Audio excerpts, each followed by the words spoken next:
මහන්සි මාදේ. මට එකක් හදන්න. ඔයාලා මාරු කරගෙන එන්නකෝ. දැන් කිසි දෙයක වයින් දෙයක් නැහැ. අපි ගානට ෆීල්ඩ් එක අල්ලලා ඉන්නේ. අද උදේත් අපිට අලුතෙන් ඕඩර්ස් දෙක තුනක් ආවා. ඇත්තද? එහෙනම් මෙල්ලගේ වැඩි කිරි ගහට යනවා වගේ අර ගිහිල්ලා. මොකක්ද මේ මෙරිල්ගේ වැඩේ කිව්වේ? මේ පුතා ශාස්ත්‍ර විශ්වාස කරන්නේ නැති හින්දා මං කිව්වේ නෑ. මෙරිල්ට හම්බෙලා තියෙනවා මිනි අලු දාපු ඕනියම. හොඳ වෙලාවට හම්බුනේ. නැත්නම් මේ සීරම ඉවරයි. මොකද්ද හම්බුණා කිව්වේ? මේ මිනි අලු දාපු ඕනියම. මෙරිල්ම කට්ටනියෙක් ගෙනලා ඒක කැප්පෙව්වා. ඒකනේ දැන් මේ වගේ ඕඩර්ස් එන්නේ. මෙරිලා අම්මගෙන් කීයක් ඔය වැඩේට කඩාගත්තද? මේක මේ වැන්න බෝන කියන ගෑණිගේ වැඩක්. අම්මේ මේ මං ඇහුවේ අම්මා කීයක් මෙරිල්ට දුන්නද? මම 10,000ක් දුන්නා. අඩුපාඩුවක් තියෙනවා නම් මෙරිල් දාන්නම් කිව්වා. සල්ලි වගේ මනෝජ් හුණියම හරි ගියා නම් එහෙම අපි ඉවරයිනේ. ඔව්. හරි. මම බලා ගන්නම්කෝ.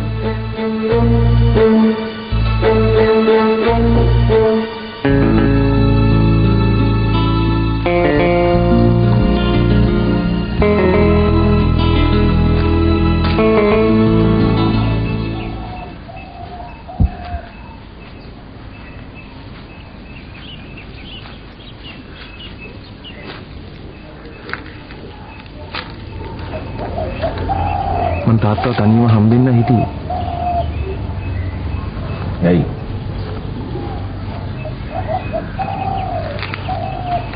මම නිරාශා මේ ගෙදරට කියනවා. කලින් ඒ ගැන නොකිය ඉන්නක හොඳ මදි හින්දායි මං කිව්වේ. මං ඔයාලට වෙනම ගයක් කරගෙන යන්න කිව්වේ අම්මා ගැන මෙතලා නෙමෙයි. ඔය දෙන්න ගැනත් හිතලා. කරන්න ඕන දේ මං තීරණය කළා ඉවරයි. නමුත් අලුත් ජීවිතයක් පටන් ගන්නකොට ඒක හිත්‍රිදීන් සම්ඩු සරුවල් මැද්දේ පටන් ගන්නවට වඩා නිදහසේ නිස්කලංකව පටන් ගන්න තියෙනව නම් නේද හොඳ? නිරාශ කාත් එක්කවත් රණ්ඩු කරගන්නේ නැහැ. එයා මේ ගෙදර කෙනෙක් විදිහට පිළිගත්තොත් එයාට කාත් එක්කවත් රණ්ඩු කරගන්න වෙන්නේ නැහැ. අම්මා නිරාශාව පිළිගන්න ලෑස්ති නැහැ කියලා ඔයා දන්නවනේ. තාත්තට පුළුවන් නේ අම්මගේ හිත වෙනස් කරන්න. තාත්තා මට වතාවක් පොරොන්දු දුනා. මට නිරාශාව මෙරිකන් උදව් කරනවා කියලා. තාත්තා එකෙන් මගේ හරියා. පොරොන්දු අමතක කළා. මම පොරොන්දුනේ ඔයා කැමති කෙනෙක් මැරි කරන්න උදව් වෙනවා කියලා විතරයි. නිරාශාව මැරි කරන්න උදව් වෙනවා කියලා මං කිව්වේ නෑ. මං කැමති කෙනා තමයි නිරාශා. පූර්ණ මං කීයටවත් හිතුවේ නෑ දා ඔයා. දැන් ඒක කතා කරලා වැඩක් නෑ.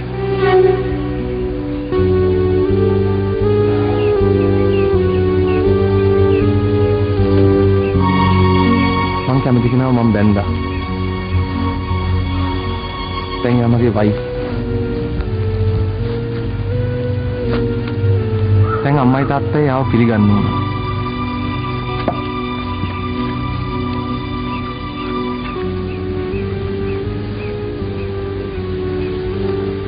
අඩු ගානේ සමාධිගේ වෙඩින් එක ඉවරනකන්වත් ඔයාට මේ තීරණය කල් දාන්න බැරිද? ඈ? යාට හොඳ ප්‍රොපෝසල් එකක් කියලා තියෙන්නේ. පිරිමල මත හොඳ නම් දිනට දින ගැලපෙනවා නම් සමාධිය ළමයට කැමති නම් මේ මගුලෙක් මන්ට කෙරෙයි.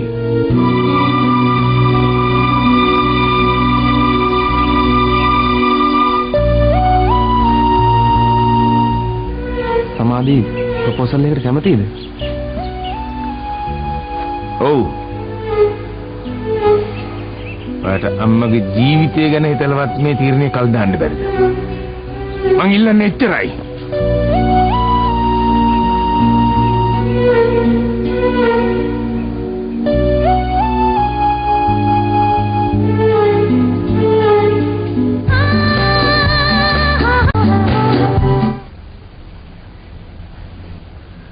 නෝනා තේගෙන ආවා. එන්න. ඔහොමද?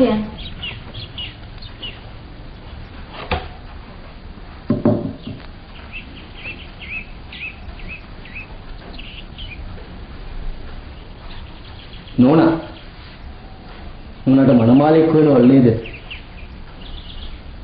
ලකිට කවුද කිව්වේ? මම ඉතින් මේ ගෙදර වැඩ කරන සෝදිසියෙන් ඉන්නේ නෝනා. එන්නනේ නිතරම ටීවී එකේ කියන්නේ තමා ඉන්න වටපිටාව ගැන සෝදිසියෙන් ඉන්න ඕනේ කියලා. නෝනා දැන් මොකද කරන්නේ? මං කරන්නේ ඉන්නේ මාව පළවෙනියටම බලන්න එන මනමාලයට කැමතිලා එයා කසාද බඳින එක. එයා කවුරුණත් මට වැඩක් නැහැ. මං එයාව බඳිනවා. එතකොට අනුපම මහත්තයා මං එයාව අමතක කරලා ඉවරයි. ඒකද එදා මං අනුපම මහත්තයා ගැන කිව්වම නෝනා ඇඬුවේ. මං ආයෙත් අඬන්නේ නැහැ ලකි. අඬන්නේ හිතේ දුකක් තියෙනකොටනේ. මගේ හිතේ දැන් දුකක් නැහැ. නෝනා ඇයි එහෙම කියන්නේ? වෙන කොහොම කියන්නද? යා මට කරන දේවල් වලට. මට නම් මේව අගම් මුලක් තේරෙන්නේ නැහැ නෝනා.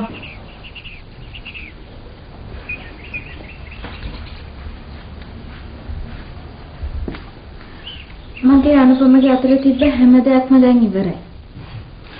නෝනා ඔහොම කියනකොට මටත් ලව් කරන්න බය හිතෙනවා. මං හිතාන හිටියේ අදේට අර ළමයාගෙන් ගිහිල්ලා අහන්නම් කියලා.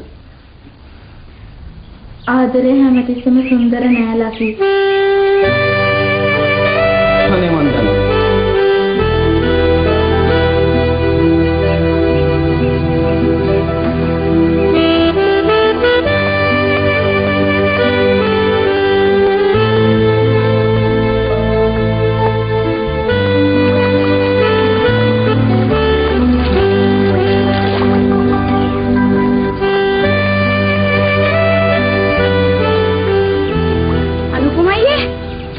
රෙදි හොදනවා වගේ.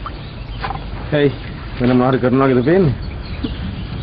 දැන් ඉතින් හිතාගෙන ඉන්නේ හැමදාම තනිය රෙදි ටික හොදගන්නද? මොකද වෙන්නේ? හැමදාම ඉතින් ඔහොම ඉඳලා බෑනේ. ඒකයි මං කිව්වේ. මේ මගේ වැඩ මම බලා ගන්න. තම්සක වැඩක් බලා ගන්නවා. සමාධිව බැඳලා රණබාහුව ගෙදරට ගියා නම් වොෂින් මැෂින් එකේ රෙදි ටික හොද ගන්නවානේ. දැන් ඉතින් මොනව කරන්නද නේද? නිරාශා. තම්ස හිතාගෙන ඉන්නේ